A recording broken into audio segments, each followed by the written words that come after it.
आज आपण NDPSचा कायदा हा काही कडक नाही असाचा विषय नाही. तोही कायदा कडक आहे. तो कायदा संबंध देशामध्ये लागू आहे आणि त्या कायद्याच्या अंतर्गत मगाशी मी आकडेवारी जी सांगितली त्यामध्ये स्मॉल क्वांटिटी आणि कमर्शियल क्वांटिटी हे जे त्या NDPS कायद्यामध्ये जे काही दोन बायफर्केशन आहे बेसिकली त्या कमर्शियल क्वांटिटीमध्ये मागच्या 5 वर्षांमध्ये जर का आपण पाहिलं 10,797 गुन्हे दाखल आहेत. अटक आरोपी ही संख्या त्याहीपेक्षा जास्त आहे. कदाचित 15-20 हजारच्या वरती असेल. एक्झॅक्ट तो आता आकडा माझ्याकडे हातात नाही. परंतु 5 वर्षामध्ये जर का इतकी क्वांटिटी कमर्शियल क्वांटिटी हाताळणारे जर का 15 ते 20 हजारच्या आसपास गुन्हेगार सापडत असतील तर मकोका हा 15 ते 20 हजार लोकांना लागणार आहे. मग जेव्हा 15 ते 20 हजार लोकांमध्ये मकोका लागेल त्यावेळेस ही स्मॉल क्वांटिटी हे पेडलरचे मार्केटमध्ये आणतायत. आपण ती चेनच ब्रेक करणार आहोत ना. आपण हे समजून घेतलं पाहिजे. आपण अनेक सदस्यांनी स्मॉल क्वांटिटीचा इथे जो विषय मांडलाय जर का सप्लायर जर का आपण त्याच्यावरती मकोका लावले आपण मकोका कशासाठी आपण बिल कशासाठी आणलंय मकोका लावल्याच्या नंतर त्याची जी साखळी आहे ती साखळी शोधणं हे सोपं आणि सोपं झाल्याच्या नंतर ते आपल्याला त्याच्यावरती कारवाई करता येते. आणि म्हणून आपण कमर्शियल क्वांटिटी कारण ती जर का 10, 15, 20 हजार लोकांवरती मकोका लागणार असेल 5 वर्षामध्ये आणि ही कारवाई इतकी अग्रेसिव्ह होणार असेल. आता समजा आपण स्मॉल क्वांटिटीवरती लावली तर 68,000 मी बोलतो तुमच्यावरती बोलतो नाही मी जर का 5 वर्षामध्ये एवढी असेल तर तेवढी आता ज्यावेळेला आपण कायदा कडक कायदा आपण करत आहोत त्याच्या अंमलबजावणी करू हळूहळू हा आकडा कमी करायचा उद्देश आहे आपला. हा का आकडा इतकाच राहावा तो पुढच्या 5 वर्षात पण तेवढी 15-20 हजारच असतील असं म्हणत नाही. पण आता जर का आपण व्याप्ती पाहिली तर व्याप्ती बघता ती मकोकाची कारवाई ही जवळपास 15 ते 20 हजार लोकांवरती होईल. आणि समजा स्मॉल क्वांटिटीवरती आपण केली तर 1.5 लाखाच्या वरती जाईल.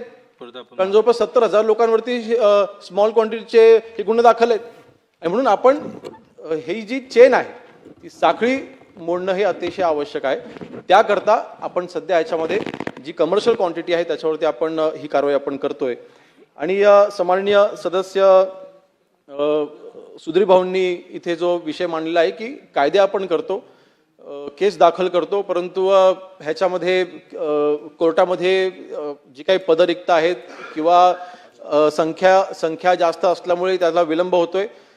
NDPS मध्ये आणि मकोकामध्ये ज्या केसेस दाखल होतात त्या ऑलरेडी आपण ह्या फास्ट म्हणजे आपण विशेष कार्यालयामध्ये ह्या केसेस आपण चालवतोय आणि त्याच्यावरती जलदच आपण कारवाई करतो. त्याला आपण नॉर्मल केस आपण ट्रीटमेंट त्याला देत नाही आहोत. त्यामुळे तो फास्ट ट्रॅकमध्ये ऑलरेडी आपण त्याला आपण कारवाई आपण करत आहोत. अध्यक्ष महोदय जो दुसरा महत्त्वाचा जो विषय सभागृहामध्ये मांडला गेला आणि तो बहुतांश सगळ्या सदस्यांनी मांडला आहे त्यांच्या मतदारसंघामध्ये देखील आणि महाराष्ट्रामध्ये नक्कीच ही अडचण आहे की ज्यावेळेस प्रत्येक तालुक्यामध्ये प्रत्येक गावामध्ये आता ड्रग्ज ऐकिकाची भीती निर्माण झालेली आहे. ह्याची कारणं अनेक आहेत. आता MD सारखं ड्रग बनवणं किंवा सिंथेटिक ड्रग बनवणं किंवा केमिकल ड्रग बनवणं इतकं सोपं झालंय. काही दिवसांपूर्वी आपण मुंबईमध्ये मालाडमध्ये आपण कारवाई केली.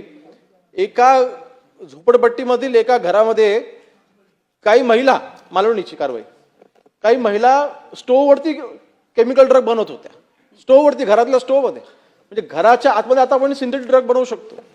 इतकी याची मोठी व्याप्ती वाढ म्हणजे केमिकल ड्रग बनवणं सोपं झालेलं आहे. मग अशा वेळेस बघा पोलिसांना प्रत्येक म्हणजे दोषी आहेतच असं गृहीत धरून देखील चालणार नाही. होय नक्की ह्याच्यामध्ये जे काही दोषी पोलीस अधिकारी आहेत माननीय मुख्यमंत्री महोदयांनीच या बाबतीमध्ये घोषणा देखील केलेली आहे आणि त्याची कारवाई देखील आपण चालू केलेली आहे की जर का कोणीही पोलीस अधिकारी ड्रग्सच्या केसेसमध्ये त्याची इन्व्हॉल्वमेंट सापडली पुरावे सापडले तर त्याला बडतर्फ केलं जाईल. सस्पेन्शन वगैरे हा विषयच नाही डायरेक्ट बडतर्फ आहे. आणि मी एक उदाहरण देतो की ही एक बाजू असताना दुसरी बाजू देखील आपण लक्षात घेतली पाहिजे की आपण कशा पद्धतीने कारवाई करतोय. बघाशी मी उल्लेख केला की आपण हायड्रो गांजा नावाचा आता एक नवीन प्रकार आलेला आहे जो थायलंडला आणि अमेरिकेला त्याला परवानगी आहे ते बनवण्यासाठी. आपल्याकडचा एक महाराष्ट्राचा एक नागरिक ह्यांनी हायड्रो गांजामध्ये त्यांनी एक सिंडिकेट उभं करण्यासाठी आता हे ड्रग जे आहेत हे ऑस्ट्रेलियामध्ये असेल किंवा काही ठिकाणी त्यांनी त्याचं नेटवर्क चालू केलं आणि भारतामध्ये सप्लाय चालू केला. त्या व्यक्तीने ऑस्ट्रेलियामध्ये जाऊन एक बेट विकत घेतला आणि तो तिथला नागरिक झाला. ती व्यक्ती तिथला नागरिक होऊन त्यांनी तिथून सप्लाय चालू केला आपल्या भारतामध्ये या हायड्रो गांजाचा. आणि ते कसे आणायचे, ते कुरिअरने आणायचे, ते कस्टम क्लिअर करून आणायचे आणि मग काही पोलीस अधिकारी देखील त्याच्यामध्ये इन्व्हॉल्ड होते. याच्यामध्ये आपण जी कारवाई केली ती कारवाई करत असताना आपल्याला जेव्हा कळलं की पोस्ट ह्याच्यामधले जे काही अधिकारी आहेत ते त्याच्यामध्ये इन्व्हॉल्ड होते, आपण त्याच्यावरती कारवाई केली.